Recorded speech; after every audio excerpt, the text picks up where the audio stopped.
what is going on with the UK, the European, the US car industry right now. It feels almost, you might say, like Carmageddon. And it's a lot of people are talking about things like Brexit, about political interventions, but actually there's something bigger going on. So I want to take you on a deep dive here through some of the data, and we'll start with the big picture, okay? This is showing you the biggest car producers, car exporters around the world, okay, in terms of how much they're sending out, exports. So you've got Japan, you've got Germany, you've got South Korea, the US in recent years. And the big shift we're seeing at the moment is down to the change in cars. So from internal combustion engine cars to electric cars. And look at the biggest beneficiary of that.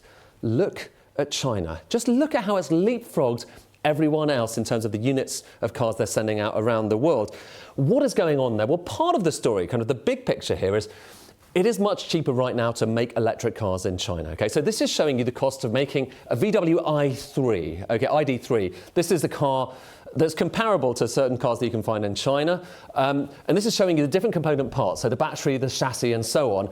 And now let's compare that with a BYD Seal. So this is a not dissimilar car in China. 29% cheaper to make in China, the battery. But also look at the other parts as well. All of them cheaper in China. Okay, and the upshot of that is you're talking about cheaper cars. And why is it cheaper? Well, partly it's down to expertise. Partly it's down to other things as well. So for instance, consider the fact that you have more state aid in China. So subsidies, visible and invisible. Certainly there are subsidies that go to UK and EU producers as well. But the Chinese subsidies, and this is across the sector, it's not looking at a specific company, across the sector are significantly higher, up to 9 times more state aid than you find in the OECD, which is the developed world. So you've got state aid, the government helping out. You've also got tariffs in China as well, by the way. You've got power costs that are much higher here in Europe than they are elsewhere around the world. In fact, look, of all of the countries, the industrial power costs are highest in the UK. And if you're thinking about where you're going to put your factory, that really matters because, you know, it's a big component part of your costs if you're making a car. So you've got power costs higher as well. Whereas in China, usually a lot of the power comes from coal and that's a lot cheaper. Now, there's also something else going on here, which is about the kind of change in industrial architecture we're talking about here. Typically, historically, and this is showing you just the component parts of a car, and this is a combustion engine car, and how much of the costs they comprise. The engine has typically been the hardest thing to build. It's really hard building engines, really, really hard. Actually, China's really struggled to build engines historically because you've got lots of component parts, a lot of work, a lot of skill goes into that 21%. And actually, that's the biggest part by far. However, now look with batteries. It changes the complete ratio here. The battery becomes by far and away the biggest cost, 39%, even more.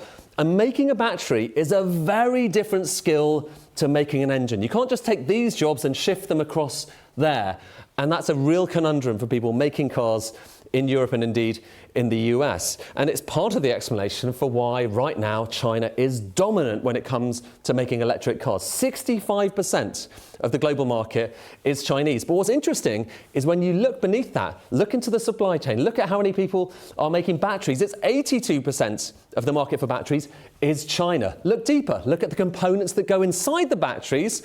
That's dominated even more by China. So the anodes, the cathodes, that's 87, 96% with the anode made in China. You see, it's Chinese dominance. So even if you're making a battery, you're still having to get your components from China. And it goes on. So the chemicals, largely made in China. Really the only area where you don't see the red bars, that's Chinese proportions, where you don't see the red bars as high, it's mining, because you can't control where the lithium and the cobalt is actually coming out of the ground. That's a geological issue.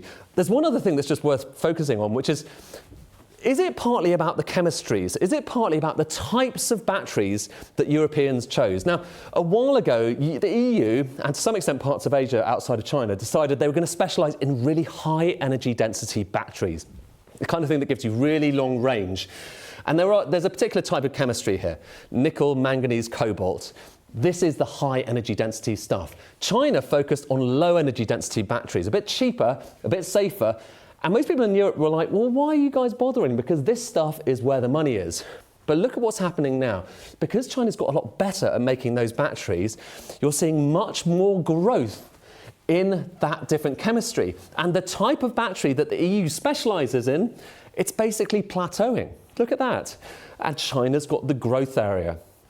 So you see, it's a whole range of different factors that have led to kind of where we are today with that leapfrogging chart. But where we are also is that governments are trying to do something about it. You've got the US, Canada imposing 100% tariffs on Chinese EVs. India as well, high tariffs. Turkey, the EU's just come in with tariffs as well. Really the only outlier here, apart from Japan, which mostly tends to buy Japanese, so you don't necessarily need as high tariffs, is the UK. Still, 0% on top of the normal tariff rate for Chinese EVs, making this about the most attractive country in the world to sell Chinese cars right now, especially given you've got that EV rule coming in 2035. Raising the question, what in the end will this spell for the UK car industry?